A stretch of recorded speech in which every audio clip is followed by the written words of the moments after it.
India versus South Africa Test series comes to an end with a whitewash at home for Team India. South Africa wins the second Test match by a whopping margin of 408 months. And now, in the past 12 months, we've seen for Team India in Test cricket two home whitewashes. This is Indian Test cricket in shambles. I'm Gargi Rao. Joining me today is Ashok Nambudri and Bharat Ramraj. Ashok, I'll start with you. Looking back on the series, you expected fight back, you expected India to actually come out at the top. If not win the series by, if not whitewash the series, at least you expected some fight back from the Indian team, but that's something that has been lacking throughout the series. Yes, I think I did expect a fight back. I did expect that some learnings would be taken to the drawing board for Guwahati, and I must begin by saying that at least in the second innings, I expected some semblance of a fight back. What has really happened is that they've caved in, and I think it's been hapless batting really in the second innings. But I think the larger point, Gargi, is that this is not a one-off test match issue. It's not even a India-South Africa series issue. I think it is a structural problem and will need address on multiple fronts before it can be sorted out. It is not an easy fix. It's going to take some amount of thinking in terms of what's gone wrong structurally. And then, you'll have to really go back and look at the losses against New Zealand, look at the losses against South Africa, and then reconfigure the entire plan. It's not an easy fix. It's going to take some time. It's going to be, it's going to take a lot of difficult questions to be asked, and then only we can come to some kind of a solution. So I would say fight back is just one small, tiny fragment of the issue. Okay. I don't know if that was an issue with my internet or Ashok's, but am I audible to you all? Yes, yes, you are. I mean, I stopped by saying Okay. that it'll need a more structural solve. And I thought I'll wait for the others to respond before jumping into it because there are a lot of tough questions to be asked. Bharat Ramraj, tough questions indeed need to be asked at this point. We've been constantly saying that when it comes to the chopping and changing of the team, when it comes to the lack of trust for test specialists in this match, or rather in this series, or whatever we have seen from the past few months, and then of course you're also looking at selectors who are not trusting red ball specialists in this format. Bharat, if you had to ask one tough question in that press conference, what would it be? Oh, first of all, instead of talking about what could be my tough question in that press conference, I will talk about some of the structural problems. I think it goes far beyond removing coaches. Yes, I myself have talked about or criticized Gautam Gambhir's red ball coaching over the last 12 months, right from the time India went on to win the toss and bat first with plenty of moisture around in Bengaluru to selection issues in Australia and England. But I think India have bigger problems. You talked about red ball specialists, and there itself there is a problem because, uh, for example, whenever X player plays for India A and he struggles against 130, 135 kilometers per hour bowling from Buckingham, from Seeley. These are not great bowlers on the opposition in the opposition ranks, and they still struggle in when they play for a team. So that means that there is a problem with first class cricket. There's a problem with the kind of tracks they prepare. If you see what happens in Ranji Trophy, you see a lot of grassy decks that stay low, and on those tracks, a 120 kilometer per hour bowler, pace bowler comes in and gets 7 for 25 and looks like a hero out there. And that is, I think, the reason why the selectors tend to go via the IPL. It has become a default mechanism for selection. If you look at some of the selections, Gurjapneet Singh, how many first class games he had played before playing for India A? Maybe 4 or 5 games. Same with Gurnur Brar, how many first class games he had played? Maybe 5, 6, and he got into the India A setup. That is mainly because the selectors are not sure.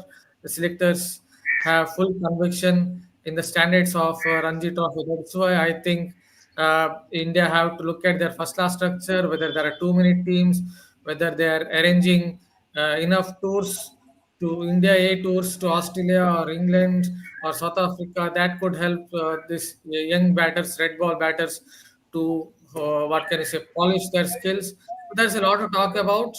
As far as the Indian team in this series is concerned, yes, I definitely agree. They have been hapless and they have shown a lack of fight, but it's also due to the fact that they don't have the kind of game to play. I think spinners, they don't play sweeps. If you look at Ravindra Jadeja, the only Indian batter who played those sweeps, how many times he played? Maybe 5, 6 times, and he went on to score a 50.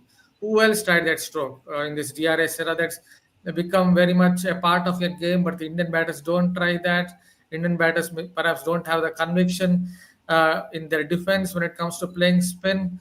Yes, there's a lot to talk about, and yeah, Gautam Gambhir rightly will come under the pump. His coaching skills will, I think, will come under the pump, and if he goes or if he's sacked as a test coach, I'm fine with it. Devashish, I don't think we've ever seen in the past, in a span of 12 months, India losing a home series, or rather getting whitewashed at home. But a lot of people talking about Gautam Gambhir uh, being sacked, or he should resign, he should be sacked. What are your thoughts at the moment? See, let's be honest. I mean, it's not Gautam Gambhir who goes out there and bats for the Indian team now. He is long time retired from the international game. He is the coach now. Yes, the onus will be on the players themselves.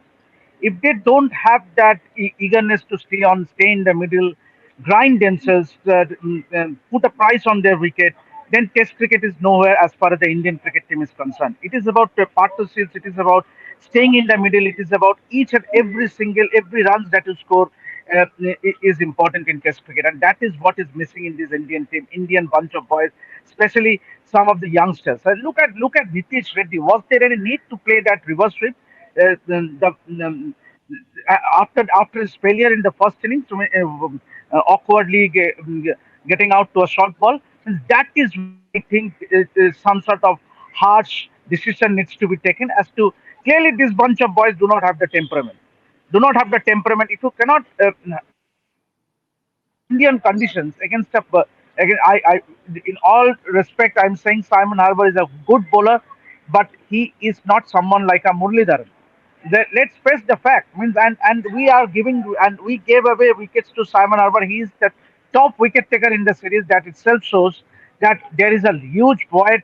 I mean, after Ravichandran and Ashwin, we need a genuine match winning spinner who can win you matches in Indian subcontinent, and that has not been the case. We have the fast bowlers in our armory in the likes of Bumrah or a Siraj, although both Siraj and Bumrah were not in the peak of their form as far as this Test series is concerned. But when it comes to bowlers, Ravindra Jadeja, once again, when he has conditions in his favor, he gives you those wickets. But in these conditions, definitely we miss someone like a Ravichandran Ashwin who can get through the batting lineup of any team. Ashok, obviously, there will be questions asked of Gautam Gambhir. There will be uproar on social media and a discourse about him being sacked, or that he deserves to be sacked at this point. While I don't see that happening in the near future, there needs to be a serious introspection in how the Indian management approaches Test cricket at this point.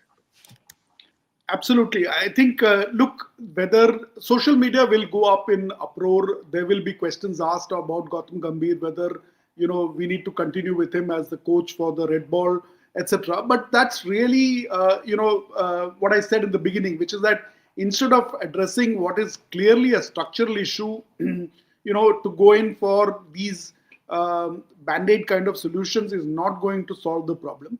I think India needs to think about it very, very clearly.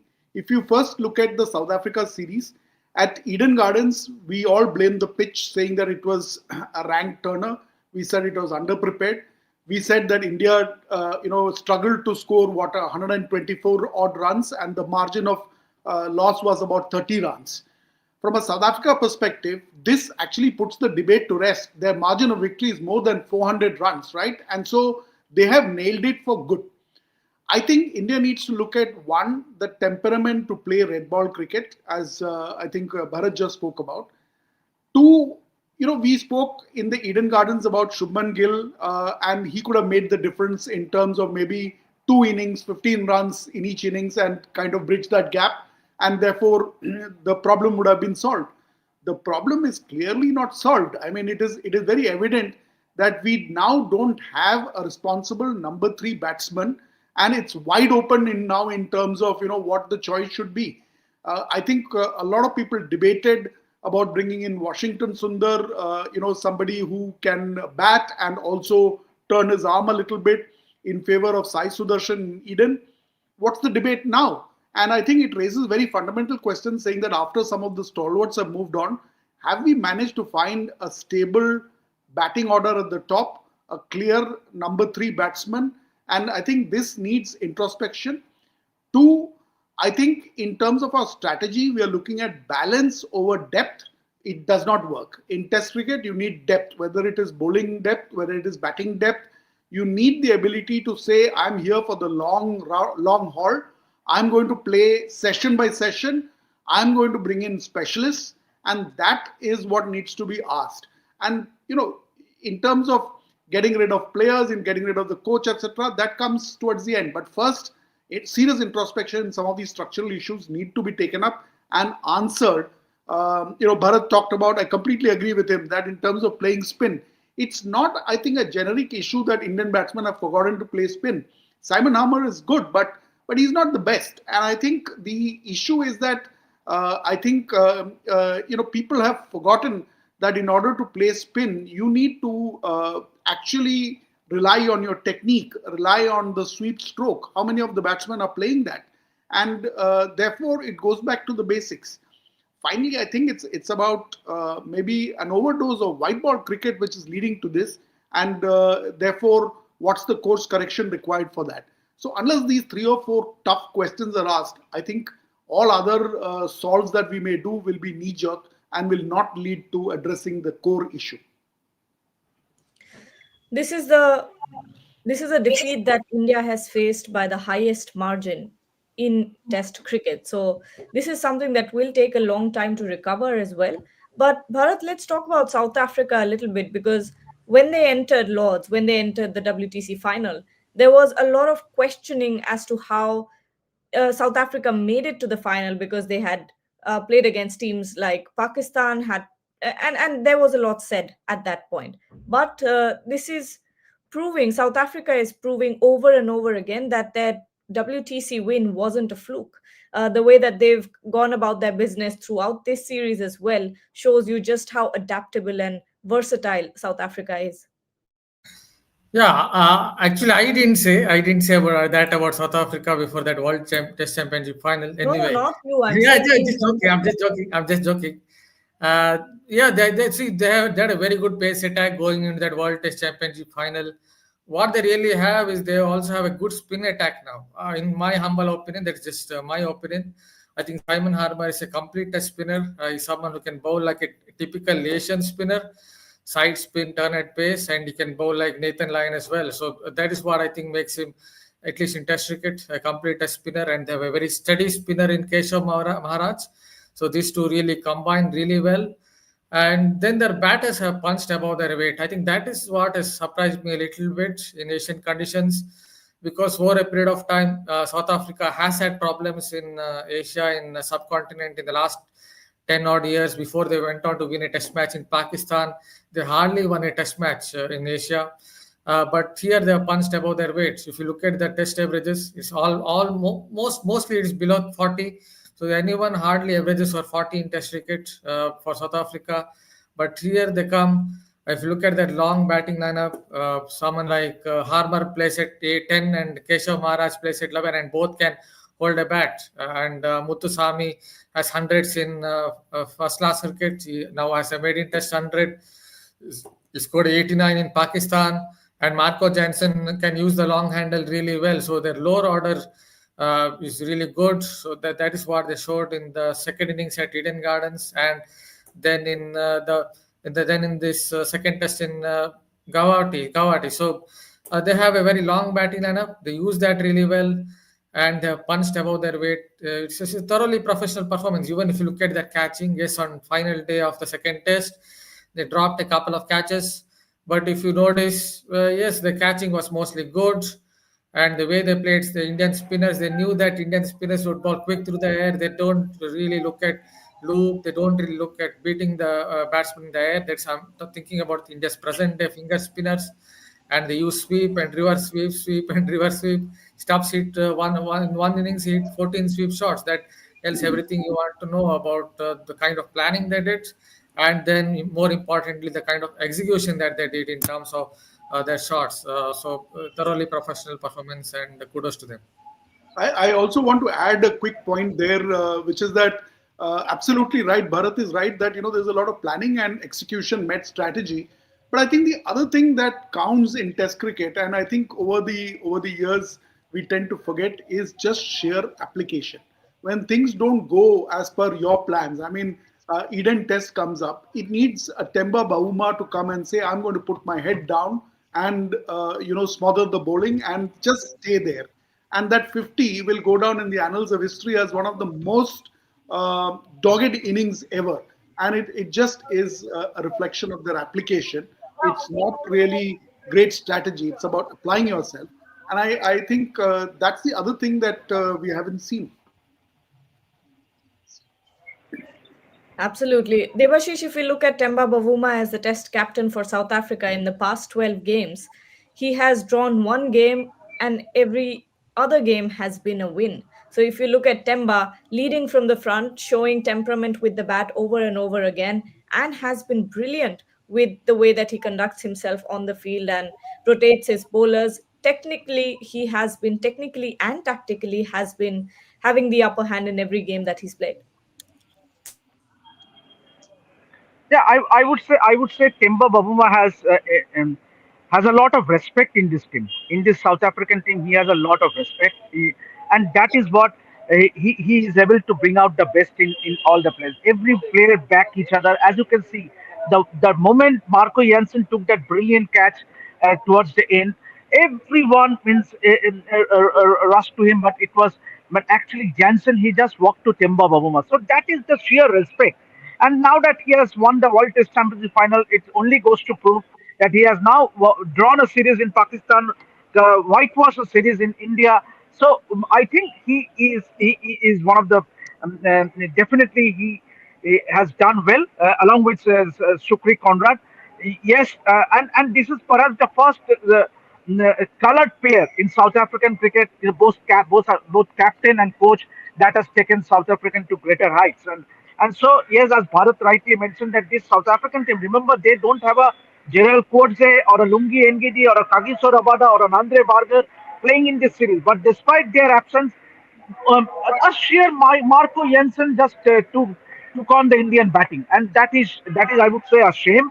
Yes, we only a Marco Jansen in that bowling attack. Yes, they had a Jan Mulder, but and it's basically a three prong bowling attack with Keshav Maharaj, Simon Harbour, and Marco Jansen that did the trick for South Africa in this series. So, and that is where there needs to be a lot of introspection being done. I am quite bewildered at the manner at which the Indian training system undergoes. Means you have been part of many a training session for India, Gargi. It's a routine kind of a thing. One net for the spinners, one net for the fast bowlers. A batsman bats for half an hour, finish. He switches on to the other net, bats for another 20-25 odd minutes, finish. And he takes some throwdown. That's it. This is not the way you prepare for a test match.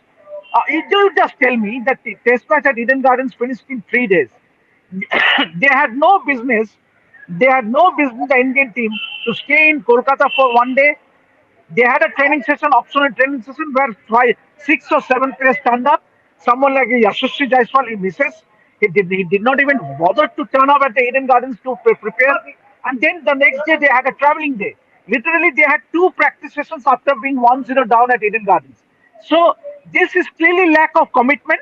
I would say, look at the cricketers from yesteryears, be it a Tendulkar or a Ganguly or a Dravid or a Lakshman, or be it Virat Kohli or a Rohit Sharma or Ravi Chandran Ashwin. For you need to train hard. You need to train hard to be better. And this bunch of boys, they just go through the motions in the practice sessions. So clearly, and this has to come from within. Means you might have numerous coaches in that the dressing room, but it is the players who needs to introspect and find the solution. And they need to stand in front of the mirror and ask themselves whether their preparations means as far as playing the spinner. If you are not prepared up to playing at Simon Harbour, why not go and spend time in the middle and prepare for against spin bowlers for extra half an hour? So that should be the approach. You prepare for half an hour, you prepare for another half an hour. We saw it we saw it in Tendulkar, we saw it in Virat Kohli. I mean, Virat Kohli used to bat for almost 45-50 minutes, and he doesn't. He even thinks of batting again. Shubman Gill take for England in this particular team, the Indian captain, the current Indian captain, he makes it a point to bat himself, prepare himself in the nets, and that is what is missing among the so-called Indian players in that Test side. Be it a Dhruv Jurel, be it a Sai Sudarshan, 139 13 or 139 balls, he could have been dismissed for at least 4 or 5 times, and that is a number three batter for India. He could have easily been dismissed 4 or 5 times in that stint of 139 balls. So God forbid, God save Indian Test cricket. I think some harsh calls need to be taken if India stands any chance of reviving themselves, because the next series they play is against Sri Lanka next year. Before that, New Zealand. Oh, no, no, no. Sorry, that's at the end of next year. Sorry. But let me read out some stats for you here, for you guys, everyone who's watching.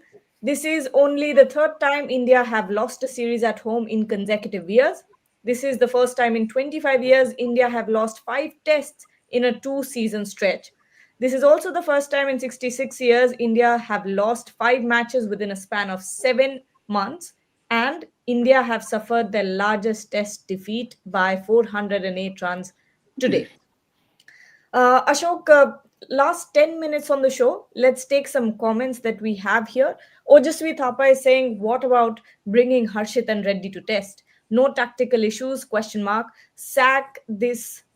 Uh, sack Agarkar in on this tour with main team worldwide. No talent in tests. Basically, a question to selectors, what's really going on? Yeah, I think, look, I think, in this situation, I think Devashish is right. He's asking very, very hard questions. I'm an optimist. I think, I'd like to say that there is light at the end of the tunnel. It needs hard questions to be asked. It needs going back to the drawing board and figuring out what India wants to do. And if you just, continue in the same vein, you are basically, thinking white and playing red, as I had written in one of the features very recently. I think the muscle memory of the players is to seek balance and not really seek depth, and which is completely contrary to what Test cricket demands. So here is an opportunity for us to go back to the drawing board and say, this is our strategy. This is what we will do in terms of team selection to meet that strategy. I don't think a knee-jerk reaction of the nature of bringing in somebody or dropping somebody is going to address this problem at all. I think there were 4 structural issues that I had called out. One, top order stability, a clearly identified number 3 who we persist with in terms of batting strength. 2, look at specialists. In the quest for getting all-rounders in, we are forgetting that Test cricket is all about specialists. 3, figure out how we are going to get our batting to address issues like spin bowling, where it's a matter of going back to the basics and saying what is the technique required, and how is it that in a team of 11 players, only one knows how to do the sweep stroke. And 4th and final is that Test cricket is all about application. It requires playing session by session. And why are we not getting that right? Unless you answer those 4 questions and find your strategy basis, the analysis of those 4 questions, any other resort that you do of dropping somebody or picking somebody is not going to address this issue. Yep. There's another question here by Anirban Banerjee. He's saying accountability must be fixed. It starts from top to bottom, and we have never had a coach as powerful as Gambhir. It would be ridiculous to have him continue as head coach. Bharat? Again, say the same. See, I'm no fan of Gambhir as a test coach, and if he goes, I'm absolutely fine with it because right from the time India went on to win the toss, opted to bat with plenty of moisture around in Bengaluru, to selecting two spinners on a green mamba at the SCG, and a few more select issues related to selection in Australia and England. At the Gabba, they didn't select a single tall fast bowler when Australia had three of them, and they kept banging it on a good length, the Australian trio, and got extra bounce. India couldn't hit back. So there have been a lot of issues, and in relation to how he keeps picking all rounders. For example, if you really want to pick Nitish Reddy, then it should be picked in conditions like, say, at the Hagley Oval, where there's a little bit of, what can you say, enough grass around, and then is little bit of oval seam can come into the equation. He might go on to take a couple of wickets and then maybe score 30, 40 runs with the bat. That is when he can be useful. But if you pick Nitish Reddy in these conditions in Guwahati, and they picked him against the West Indies as well, then it doesn't really make much sense, doesn't really make much of a logic, because this game is currently at least not suited to these conditions, either with the bat or with the ball. He's just he's making up numbers. So considering that, I think yes, Gambhir can go, but as I noted, India have more structural problems in terms of their first last cricket. I see too much of 120, 125 kilometer per hour bowling out there on grassy pitches, and they in first class cricket Ranji Trophy, where the ball stays slow, they look like heroes out there. They look like Malcolm Marshalls of the cricketing world on those pitches, and that doesn't really help either the batter or the bowler, because for example, if you see how the Indian pacemen are coming through the ranks, you hardly see anyone getting old ball swing. Why don't they get reverse swing? A simple matter is they don't need to learn in the Ranji Trophy, because you see a lot of these grassy decks that stay low, and that is the reason you don't need to learn such kind of a skill.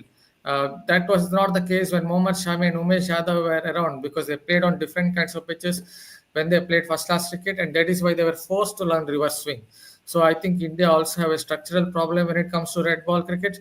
And also you look at some of the youngsters. See, someone like Vaibhav Suryavamshi, great talent, hands up. Someone his talent is out of the world. But again, he's someone in these modern times. You would look at prioritizing white ball cricket over red ball cricket. He will prioritize hitting through the line, clearing the front leg.